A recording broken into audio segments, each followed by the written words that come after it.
And judging by that intro, you've guessed it, I've got a new pit and I'm so excited to show you this amazing American smoker.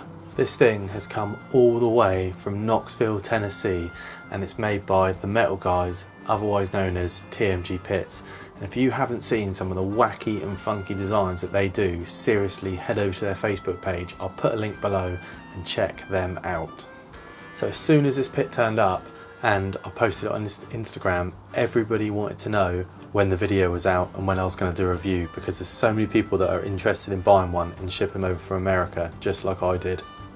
And that is what I'm excited to show you today. So the current dealer in the UK that's shipping these over is called BBQ, and you might have heard me mention them on the channel before. I used to have a hammer forge which was again shipped over from America, and he basically imports all of these amazing American built smokers in. So I'll also leave a link to his Instagram page below so you can check him out, and if you're interested in buying one, you need to message him and he'll sort you out.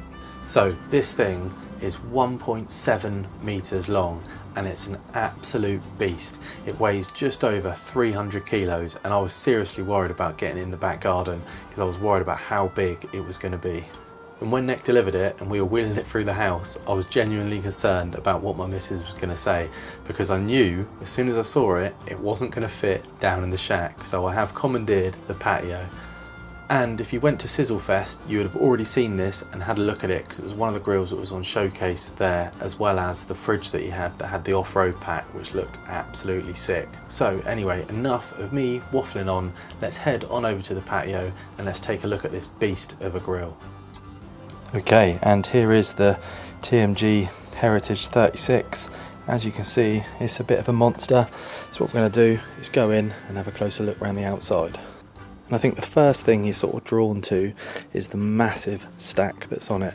It is so thick and wide. It really gets a nice draw on it.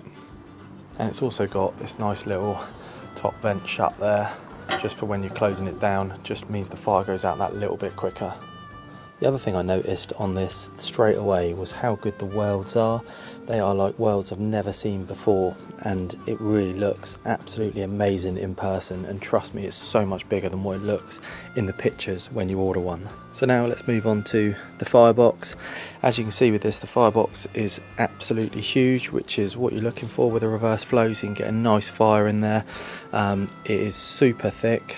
And the outside edge here of the firebox is 7mm, so it's seriously thick bit of metal.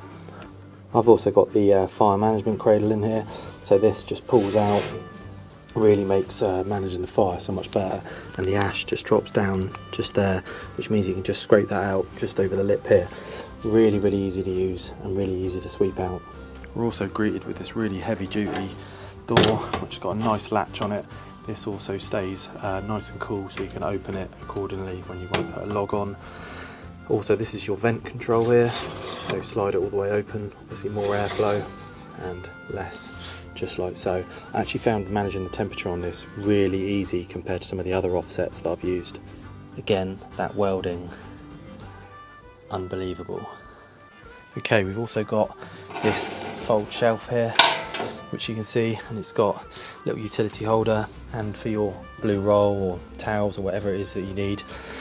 Then we move on to the actual cook chamber, and we've got these really nice tail true TMG pits, thermometers each side, which I actually found really accurate, and the temperature is so even across the whole cook chamber where it's a reverse flow, makes cooking on it an absolute dream. Obviously the cart, I haven't gone with the off-road pack that they offered. I've just gone with the basic sort of caster wheels, but this actually still moves, considering the weight of it, really, really easy. I mean, I'm not going to be moving it across any grass, it's literally going to stay here. So for me, I didn't really need the off-road pack. And if we come from this end, you can see I got it from BBQ, which they've put the badge on here, which I think is a really nice little feature. It's got this little pull wheel here, pull handle here, which allows you just to pull it along or push it.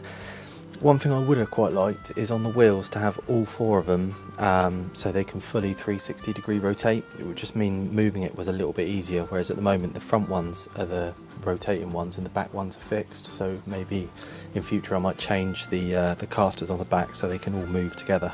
So bringing you down to this drain pipe here that you can see. I've never seen anything so industrial on a smoker before. It's really easy though. You literally just lift that up and all your grease just goes into a bucket that I have there. Makes it really, really easy to just let it go. And then the back of it, you can see, is just completely solid, and it almost looks like a bit of a train, like a ride-on thing. Absolutely really solid bit of kit and looks really cool. Okay, next up, let's go into the cooking chamber. The doors on these, absolutely solid bits of kit. And let's just talk about the doors. You can see they're reinforced just there, and again, same thickness all the way around, 7mm thickness.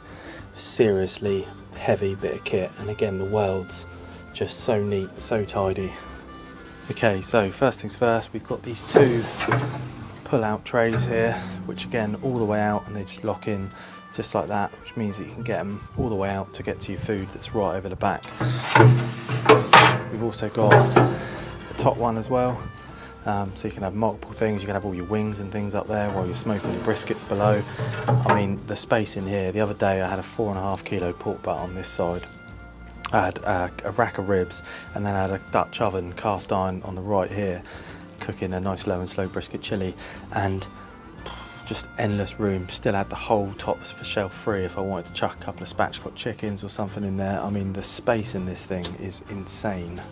Okay, so inside the cook chamber we've got these removable plates here. Obviously this is what makes it into a reverse flow, so airflow through and up the other side. So these are removable. They are seriously heavy bits of kit. There's no heat getting through that. So let's take them out and then we'll have a look underneath. And you can see inside, absolutely fine. Goes to your little drainage pipe that's over here. Obviously you've got a little bit of ash that's come in from the firebox. And you can see the firebox down in there, and it sits a lot lower than what the cook chamber is, which is what you're looking for. And there's loads of room in there. Man, how cool is that grill? Honestly, it's almost like a train, and it's an absolute joy to cook on. I've now done 3 cooks on it, and it's run all day absolutely effortlessly. So that just goes to show that if you've got a nice big offset, you don't have to tend or manage the fire all day. I mean, I've just been chucking logs on sort of every 40-45 minutes is sort of what I've been getting out of a log, and it's really, really manageable, and just the food that it's produced so far is just second to none. Absolutely amazing, and there will be another video on the channel where you can see that. Now, these are not cheap grills, but if you are seriously in the market, speak to Nick at BBQ. As I say, he imports them. You can build your own specification. You can get off-road packs. You can get fold-up rear shelves. You can build it onto a trailer. There's literally so many and endless designs that you could design for a smoker, and honestly, they are just incredibly well made, incredibly. So there you go, that was my basic overview of the TMG's pits. As I say, this was a Heritage 36 and I absolutely love it, and you'll be seeing a lot more of it on the channel. And don't forget, if you've enjoyed this video, hit that subscribe button to see more content just like this, and I'll see you next time for another video on Will's Grill Shack. Thanks for watching.